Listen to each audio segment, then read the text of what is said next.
Welcome back, y'all. I'm the Hotshot Doc, a real-life doctor and hotshot carrier, and I'm coming to you live from North Alabama.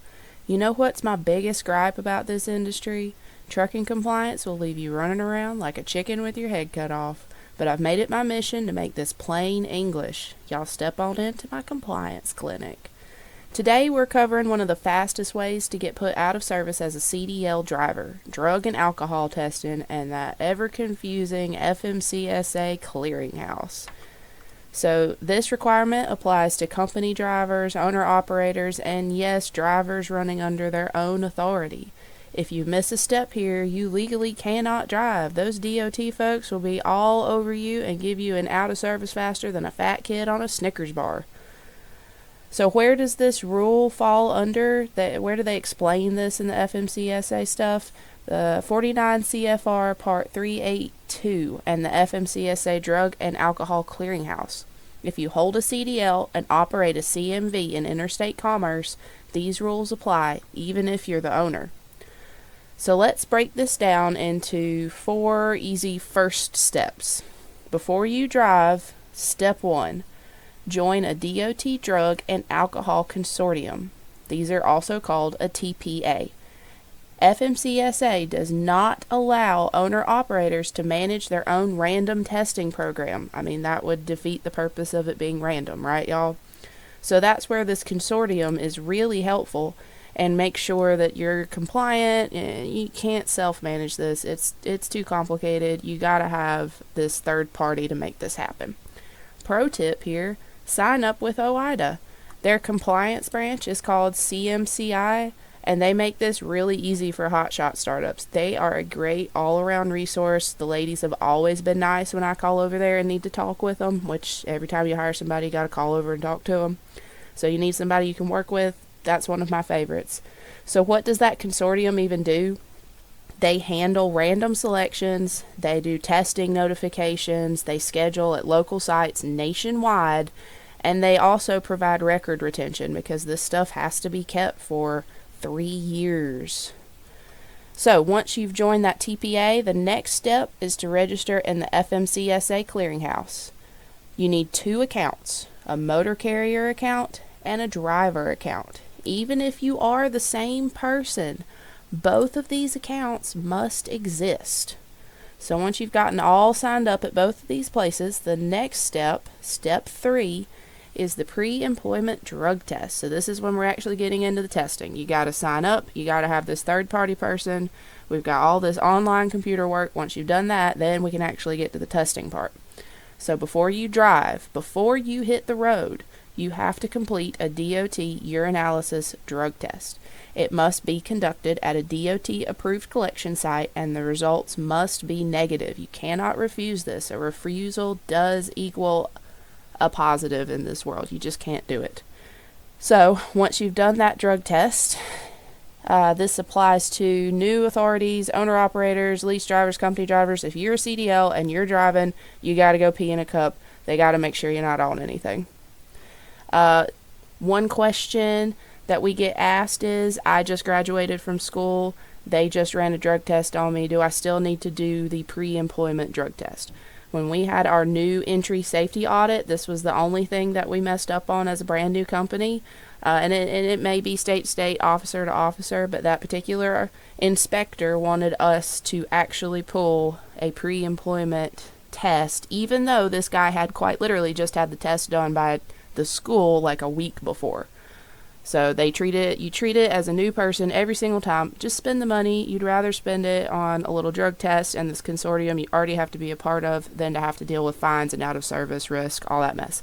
Pull the pre-employment drug test. I don't care if they're coming from a different employer. I don't care. Pull it. And then let's get on to step 4 here. The Clearinghouse full query. Before operating, the motor carrier must run a full Clearinghouse query.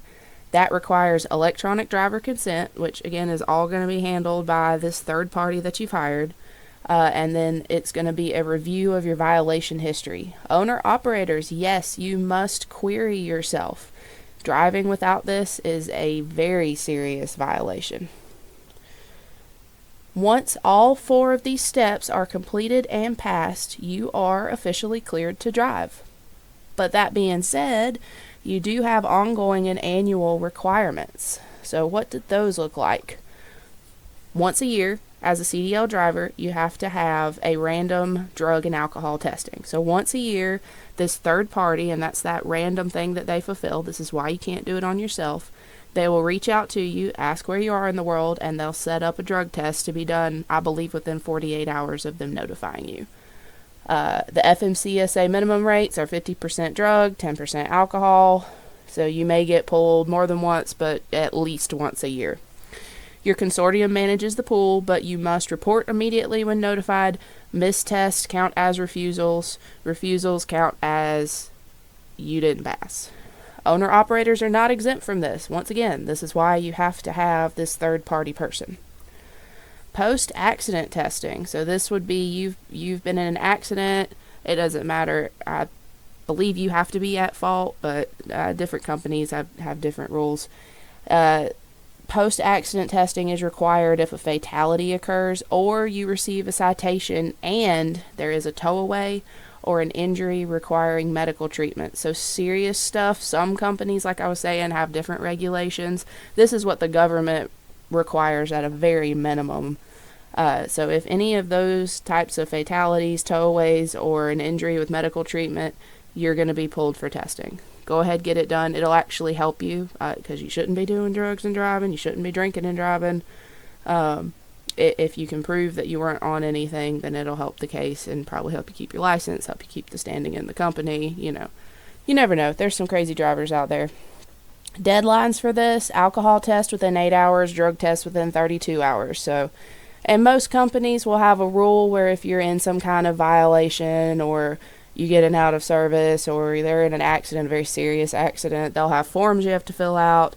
You're not usually allowed to admit fault in these situations without the company's approval. Basically, if something bad is happening, get your carrier on the phone because they're going to have to go through and handle all of this. If you're a solo op owner operator, just know this stuff has to be done as a CDL holder. So go ahead and reach out to either your compliance team, whoever's helping you with that, or your TPA, your third party that's helping you keep hold of these requirements, because then they'll have to find out whatever testing location is at and send you on to be tested. Because again, this has to be done after an accident within 8 hours for alcohol and then within 32 hours for drugs. So basically same day. If testing isn't completed, you must document why, and that would be handled. Just get it done. Alright, reasonable suspicion testing. This mostly applies to fleets. It requires supervisor training and observed behavior. I'll have a whole section on this in my packet on Gumroad that goes over it.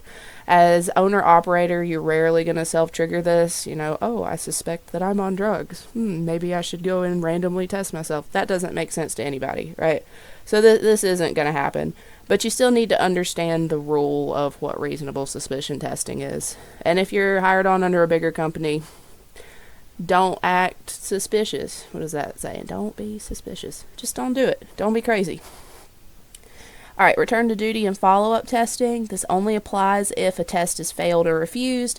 A SAP process is completed. An SAP process is when there has been some kind of positive hit on a drug test or something that was unclear. They're going to have, the company and the government will usually have some sort of rules, rehab, testing, period of time, retraining that you have to go through. Small companies, honestly, you'll probably just lose your authority before you can get back on the road. So don't be positive on a test. Follow-up testing in these return to duty situations can last up to 60 months legally. So stay clean. Drive clean, guys. Alright, there are some annual requirements regarding the clearinghouse. An annual query. Every 12 months, carriers must run a limited clearinghouse query. Driver consent is required. Blanket consent is allowed. That's usually when you first sign up. They can have you sign something about that. If a limited query shows a record, a full query is required. So again, just don't be crazy. Don't be doing stuff out there. Record keeping rule. Carriers must keep proof of queries conducted, driver consent, violation status, if any. Big one here, Clearinghouse records do not go in the driver qualification file. They don't go in your vehicle maintenance file.